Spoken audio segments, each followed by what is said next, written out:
Akhirnya Barsiso bingung. Barsiso ini rajin ibadah, tapi dia katakan waktunya makan saya makan, waktunya minum saya minum, waktunya istirahat saya istirahat. Tapi ini kok ada orang musafir datang ke tempat kami, tidak ada makan, tidak ada minum, tidak pakai tidur, dia ibadah saja, kerjaannya nangis saja, padahal itu setan.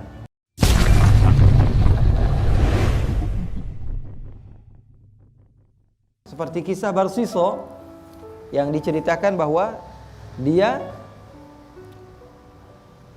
didatangi seseorang yang serupa iblis begitu ya. Cerita-cerita para salaf begitu. Orang-orang soleh begitu diceritakan bahwa Barsiso ini adalah orang yang rajin ibadah kepada Allah Subhanahu wa taala. Kemudian semakin rajin seorang itu beribadah, tentu semakin besar juga setan yang datang kepadanya. Itu. Emang sudah begitu. Semakin tinggi pohon, maka semakin kencang angin yang bertiup kepadanya. Paham atau tidak? Semakin tinggi pohon, semakin kencang angin yang bertiup kepadanya. Jadi kalau ingin derajat kamu tinggi, siap-siap setannya lebih gede.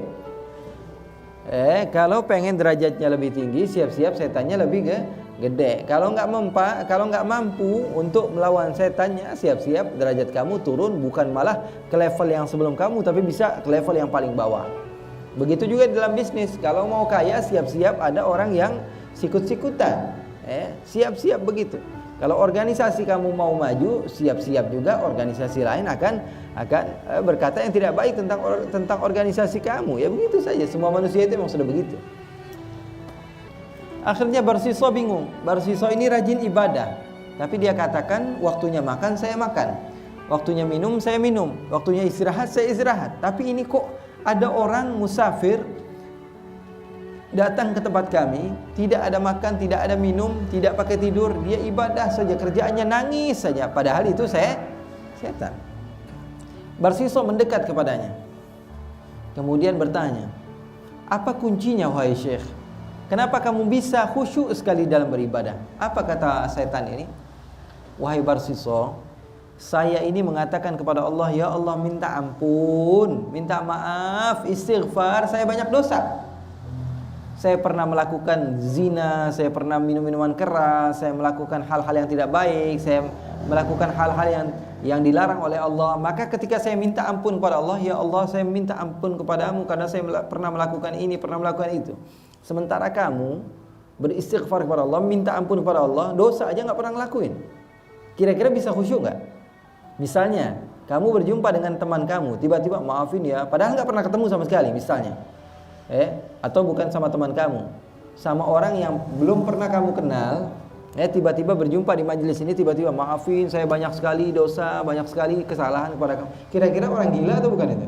Gila lah, nggak nyambung. Kenal enggak, apa enggak, tiba-tiba minta maaf.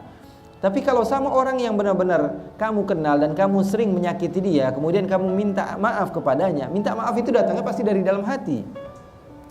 Maka kata setan ini kepada Barsiso, saya setelah melakukan maksiat, saya minta ampun sama Allah, ikhlas dari hati saya, dan saya bisa membayangkan apa yang pernah saya lakukan sehingga membawa kepada hati saya, lalu saya menangis. Sementara kamu minta ampun kepada Allah yang ada dalam hati kamu, setiap hari kamu sholat, setiap hari kamu ibadah, setiap hari kamu mengajar, setiap hari kamu berbuat baik, setiap hari kamu beramal. Bagaimana mau khusyuk? Minta ampun, ya Allah maafkan saya. Apa yang kamu minta maaf itu apa? Kamu itu orang baik. Tuh hebat gak setannya? Setannya dia udah gak mempan lagi. Dia bilang orang-orang yang seperti ini tidak mempan dengan godaan-godaan seperti itu. Maka dengan hal-hal yang dilakukan oleh setan, seperti trik-trik setan seperti itu. Maka Barsiso mengatakan, iya betul juga ya, masuk akal kamu ini ngomong begitu. Iya, kata setan itu, harusnya kamu melakukan dosa, setelah itu kamu minta ampun kepada Allah, supaya setiap kamu minta ampun kepada Allah, kamu bisa khusyuk, kamu bisa meminta ampun dari Allah kepada Allah Subhanahu wa taala dari dalam hati. Maka ikhwani, kata Barsiso, kamu kasih tahu kepada saya, kira-kira dosa apa yang harus saya lakukan? Apa kata setan? Kamu bunuh orang. Bunuh orang. Karena ini adalah dosa yang paling dibenci oleh Allah. Karena bunuh satu orang seperti bunuh semua manusia, kata Allah. faka'annama qatalan nasa jami'a. Allah sifatkan orang yang membunuh satu manusia, maka seakan-akan membunuh semua makhluk. Wa man ahyaha faka'annama ahyan nasa jami'a. Dan orang yang menghidupkan satu manusia, menyelamatkan kehidupannya, artinya menyelamatkan semua manusia. Allah Subhanahu wa taala paling marah orang yang bunuh orang lain tanpa hak. Bahkan di dalam salah satu ayat Al-Quran, Allah Subhanahu wa ta'ala katakan bahwa dia akan dilaknat oleh Allah, dia akan dimasukkan ke dalam neraka secara selama-lamanya. Artinya apa? Khalidina fiha abada, kekal. Bukan syirik, bukan dosa syirik saja, tapi dosa bunuh orang juga bisa menjadikan seseorang kekal. Sebagian ulama mengatakan bahwa betul-betul kekal, walaupun dia memiliki amalia-amalia yang baik, karena dosanya yang begitu besar, sesuai dengan firman Allah, khalidan fiha wa ghadiballahu alaihi wa la'anahu wa a'adda lahu 'adaban alima. Orang yang dia membunuh manusia secara sengaja, maka Allah Subhanahu wa taala akan murka kepadanya, dan Allah akan melaknat kepadanya, dan Allah akan siapkan kepadanya siksaan-siksaan yang pedih, dan dia akan kekal selama-lamanya di neraka. Na'udzubillah min dalik. Tapi ulama, jumhur ulama, hampir kebanyakan ulama, mereka meyakini yang kekal di dalam neraka tidaklah ada kecuali mereka-mereka yang syirik kepada Allah. Sisanya bisa keluar dari api neraka. Tapi ini ancaman juga bagi kita. Jangan sampailah Allah menyelamatkan, mudah-mudahan Allah menyelamatkan tangan kita daripada kesengajaan atau ketidaksengajaan di dalam membunuh manusia, karena dosanya begitu besar di sisi Allah.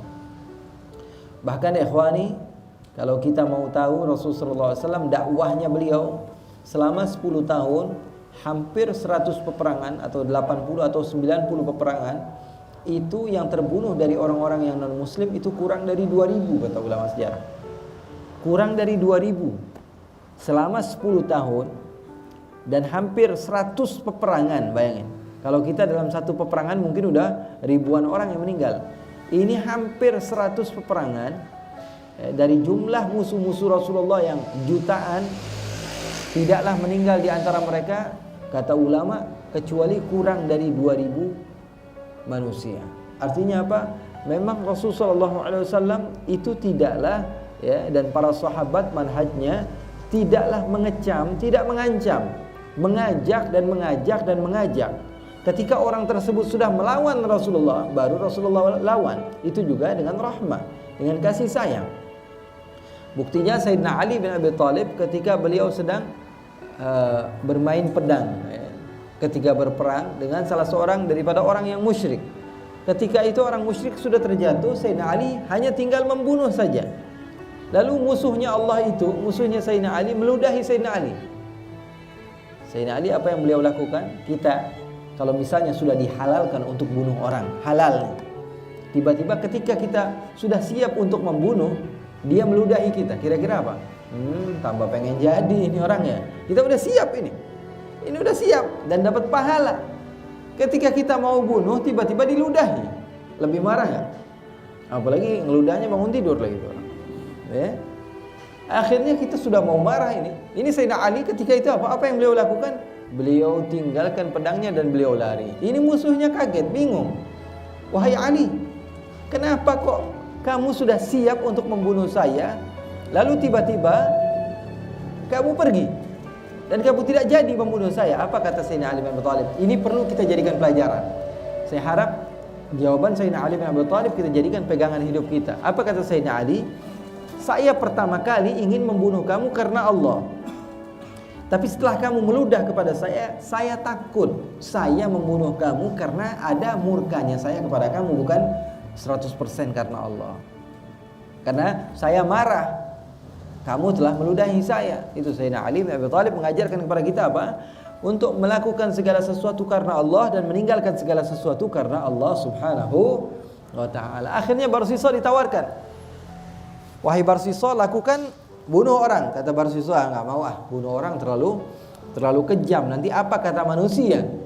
Saya seorang ulama besar, seorang guru, seorang yang dianggap rajin ibadah, membunuh orang. Saya takut kepada Allah dan takut ucapan-ucapan manusia. Maka Kata setan tadi, kalau kamu tidak mau membunuh orang, kamu berzina. Apa kata Barsisa? Ma'adzallah, saya berlindung kepada Allah, mana mungkin saya berzina. Kata setan, kalau begitu ya sudah, kamu minum minuman keras saja. Bingung Barsisa. Saya nggak berani minum minuman keras. Kata setan pinter. Kamu minum minuman keras, masuk ke kamar, kamu minum, jangan ada yang lihat. Habis itu kamu mabuk, kamu kunci pintu. Jangan sampai ada orang yang berjumpa dengan kamu. Setelah itu kamu mandi, kamu bersih-bersih, minta maaf sama Allah, minta ampun pada Allah. Setan, pinter gak? Dikemas dengan baik oleh setan sehingga nampak seperti kebenaran, kebaikan, padahal isinya kebatilan. Akhirnya Barsisa berpikir, iya, daripada saya bunuh, daripada saya berzina, lebih baik saya minum minuman keras. Sepertinya ini lebih mudah dan juga bisa dilakukan tanpa ada orang lain. Artinya apa? Antara dia saja sama Allah. Akhirnya dia di rumahnya dia cari satu tempat di mana tidak ada manusia, dia tidak jumpa. Akhirnya apa yang dia lakukan? Dia pergi keluar kampung dia. Sampai di satu tempat di situ dia mengira bahwa tidak ada lagi orang yang mengenal dia, dia cari warung minum-minuman keras. Dia duduk, dia melihat warung itu nggak ada siapa-siapa kecuali orang yang melayani dia, yang menuangkan minuman tersebut, dan ternyata wanita. Akhirnya apa? Barsisa mengatakan, berikan saya minuman sedikit saja. Akhirnya diberikan minuman. Ketagihan, berikan sedikit lagi, berikan sedikit. Habis itu berikan sedikit lagi, berikan sedikit lagi. Akhirnya dia setelah minum dia mabuk. Apa yang dia lakukan? Dia berzina dengan wanita tersebut. Setelah dia mabuk, dia berzina dengan wanita yang di warung tersebut. Setelah berzina dengan wanita yang ada di warung tersebut, suaminya datang, marah. Akhirnya perang antara Barsisa dengan suaminya. Si suami ini dibunuh oleh Barsisa. Tuh lihat, dia lebih memilih sesuatu yang bagi dia amatlah remeh, padahal mudaratnya ataupun bahayanya minuman keras ini jauh lebih besar daripada membunuh dan berzina. Karena dengan melakukan atau meminum minuman keras tersebut, seseorang bisa saja berzina dan melakukan dosa yang besar. Intinya apa, ikhwani? Allah Subhanahu wa taala katakan ada manfaatnya tapi mudaratnya jauh lebih besar. Setelah itu sebagian sahabat masih saja minum minuman keras, tapi mereka sudah sedikit mengurangi. Karena apa? Karena Allah Subhanahu wa taala katakan walaupun ada manfaatnya, mudaratnya lebih besar. Sampai-sampai salah seorang di antara mereka sholat itu baca ayatnya beda. Mereka mabok sholat, baca qul ya ayyuhal kafirun a'budu ma ta'budun. Saya menyembah apa yang kalian sembah. Sebagian lagi di antara pemimpin-pemimpin Islam pada saat itu yang hobi-hobi mabok, pernah ada sebagian di antara mereka yang hobi mabok. Salat subuh berapa rakaat? 4 rakaat. Karena mabuk, masih mabuk, bawaan mabuk, malam dia begadang sama teman-temannya, pagi dia ngimamin sholat subuh. Karena dia seorang amir, maka sholat pada zaman khilafah Sayyidina Uthman itu, sholat dia berapa? 4 rakaat. Lalu sebagian sahabat yang datang bilang, hei fulan, kamu itu sholatnya 4 rakaat. Apa? Dia sambil tertawa, dia bilang, hal azidukum, kenapa kalian kurang, saya mau tambah lagi gitu. Bahaya sekali minuman keras itu. Nampaknya seperti hal yang remeh, padahal bahayanya na'udzubillah min dzalik. Mudah-mudahan Allah jaga kita, jaga keluarga kita, jaga anak-anak kita, jaga orang-orang yang kita cintai dari minuman keras. Ikhwani, akhirnya gara-gara ada sebagian sahabat yang ketika itu minum minuman keras, berarti bukan hal yang menjadikan sahabat itu buruk. Tidak, karena apa? Pada saat itu memang tidak diharamkan kok. Tidak diharamkan, tapi tidak semua sahabat. Ada beberapa sahabat yang minum minuman keras, tapi memang tidak diharamkan, artinya bukan kesalahan. Sampai setelah diharamkan baru minum, itu baru salah. Kan sesuatu yang halal. Seperti sahabat yang beriman kepada Allah Subhanahu wa taala sebelum adanya perintah salat. Mereka enggak salat. Bukan mereka adalah orang yang jahat, tidak. Memang belum ada perintahnya dan belum ada larangannya. Artinya bukan kekurangan bagi mereka. Mereka tetap menjadi insan yang utama di sisi Allah. Akhirnya ikhwani, setelah itu Allah Subhanahu wa taala firmankan lagi, la taqrabus salata wa antum sukara. Jangan mendekati salat selagi kalian masih mabuk. Allah larang. Maka kalau mau dekat-dekat salat, mereka enggak ada yang minum minuman keras. Tapi kalau waktu-waktu yang nggak ada sholat, kayak habis isya, waktunya panjang tuh masih ada yang mabok begitu. Atau waktu subuh, setelah subuh sampai ke zuhur kan waktunya panjang gitu kan. Atau habis asar langsung gitu, habis asar langsung cepat-cepat nongkrong gitu ya. Habis sholat asar langsung lari nongkrong, ada waktu 1 jam 2 jam gitu untuk tidak terlalu dekat dengan sholat. Akhirnya setelah mereka mampu meninggalkan sedikit demi sedikit, yang tadinya mereka minum banyak, mereka kurangi. Karena apa? Karena kata Allah mudaratnya lebih besar. Setelah mereka sudah kurangi, Allah katakan kurangi lagi kalau sudah mau dekat sholat. Akhirnya mereka tambah waktu-waktu tertentu untuk minum minuman keras. Kemudian setelah itu Allah katakan innamal khamru wal maisiru wal ansabu wal azlamu rijsum min amali syaitan fajtanibuh, tinggalkan. Sudah ada perintah dari Allah, larangan untuk minum-minuman keras. Setelah itu baru sahabat betul-betul tidak ada yang minum minuman keras. Dan itu Allah Subhanahu wa taala ajarkan kepada kita di dalam metode dakwahnya Allah Subhanahu wa taala. Allah ajarkan sedikit demi sedikit, yang terpenting mengena. Dakwah nggak mesti langsung banyak, tapi hasilnya berubahnya saat itu doang. Setelah itu berubah lagi orang. Tidak, tapi dakwah melalui ajaran Allah Subhanahu wa taala dan ajaran baginda Rasul sallallahu alaihi wasallam, Allah Subhanahu wa taala ajarkan kita untuk perlahan, mengajak orang itu perlahan. Apalagi kalau sudah menjadi adat dia, gitu ya. Kalau memang dia memang ada ingin perubahan pada dirinya, pasti dia bakalan tinggalkan. Pasti dia akan tinggalkan, kecuali memang orang-orang yang Allah tidak inginkan kebaikan, tentu mereka akan susah sekali untuk meninggalkan hal-hal yang tidak baik seperti itu.